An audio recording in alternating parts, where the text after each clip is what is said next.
Hey everybody, Tony D and Little Joan here with a Screenwriter's Rant on Rocky 4, Rocky versus Drago, the ultimate director's cut coming to a theater near you. This is a classic movie, now considered classic. It was pretty classic when it came out, and this is really peak Rocky. So we're going to talk about it, and, you know, is that Brigitte Nielsen? Was she the girlfriend? Was that her deal? Anyhow, it is a classic movie. Let's get into it. Smash like and subscribe. Thank you for smash liking and subscribing. Please check out my books. Links in the description. All available at Amazon.com, including the Pineys Book 7, the Paradox Piney ebook trade paperback Kindle Unlimited is free. I will also be at the Collingswood Book Fair tomorrow, Saturday. It's in the street there in Haddon Ave, so come on down. I'll have a tent and a table and books and everything but Book 7. I don't have Book 7 because they couldn't get it to me quick enough. Anyhow, this is a classic movie. This is Carl Weathers, who of course plays Apollo Creed, Rocky's buddy, who at first he fought and then he fights again, and then by this movie they're good buddies. And Talia Shire as Rocky's wife, and of course Sylvester Stallone as Rocky back when he was in shape but didn't look weird. And I don't think I'm giving you too many spoilers, but if you haven't seen the movie, be aware, some spoilers ahead.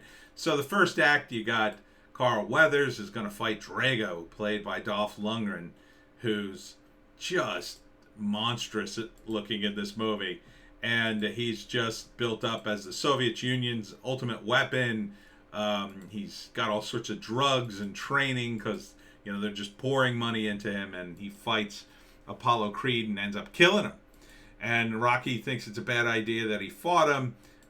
He tries to talk him out of it, but in the end, he stands by his corner, watches him die, and then Rocky has to come back and avenge his friend. So it's a big training in the second act, and then the third act, of course, is the fight between Rocky and Drago, and it's going to be in Russia, and so all the odds are stacked against Rocky, and it's just really peak Rocky. It's got everything from all the old movies. It's got flashback scenes of Burgess Meredith. It's got, according to this, scenes you've never seen before. It's the ultimate director's cut, so there's a bunch of deleted scenes I guess they added into the movie.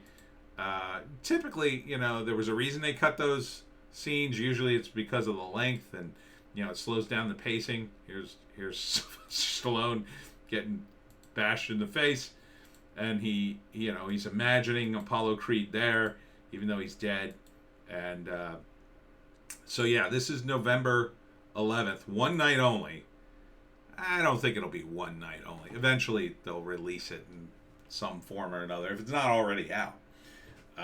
This particular cut of the movie. Obviously, the movie's out. But, you can experience a widescreen the way it was meant. And you can see a real movie. A real movie that, what's Twitter going to do about it? Oh, I guess they could complain. Oh, it's so toxic. Such toxic masculinity. Blah, blah, blah, blah, blah, blah, blah. Yeah, I mean, it's a classic. And really, even just watching the trailer, you kind of get pumped for it. You really do.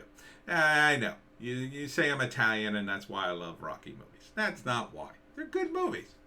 Sylvester Stallone, he really puts a lot of work into these movies. There's no denying that. I mean, he was the creator. He wrote them. He pushed for them. He starred in them. That's the way to do it. I mean, he's invested in every frame of this movie. He really is. And yeah, this is peak Rocky. It has all the payoffs of every Rocky movie ever. Everything after that, I mean, there are some payoffs in Creed. I thought Creed was good, and even Rocky 5 and some of the others, but this is peak Rocky. This is like he still looked like a guy who could fight. He still was in shape enough to do it. Of course, Dolph Lundgren looked amazing.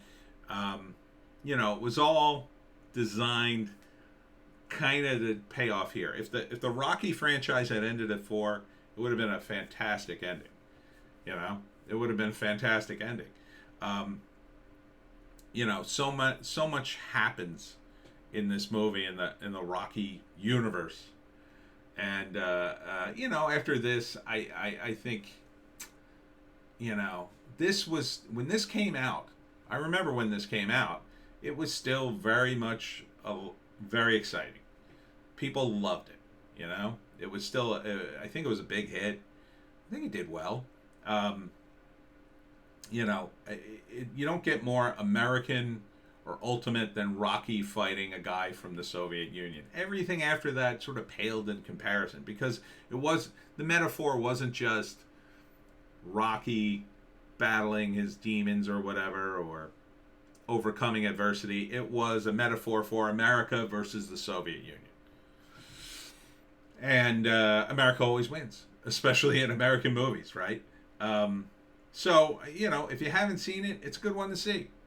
And if you were anyway confused by what the ending might be, I'm sorry if I ruined the movie for you, but it's pretty obvious.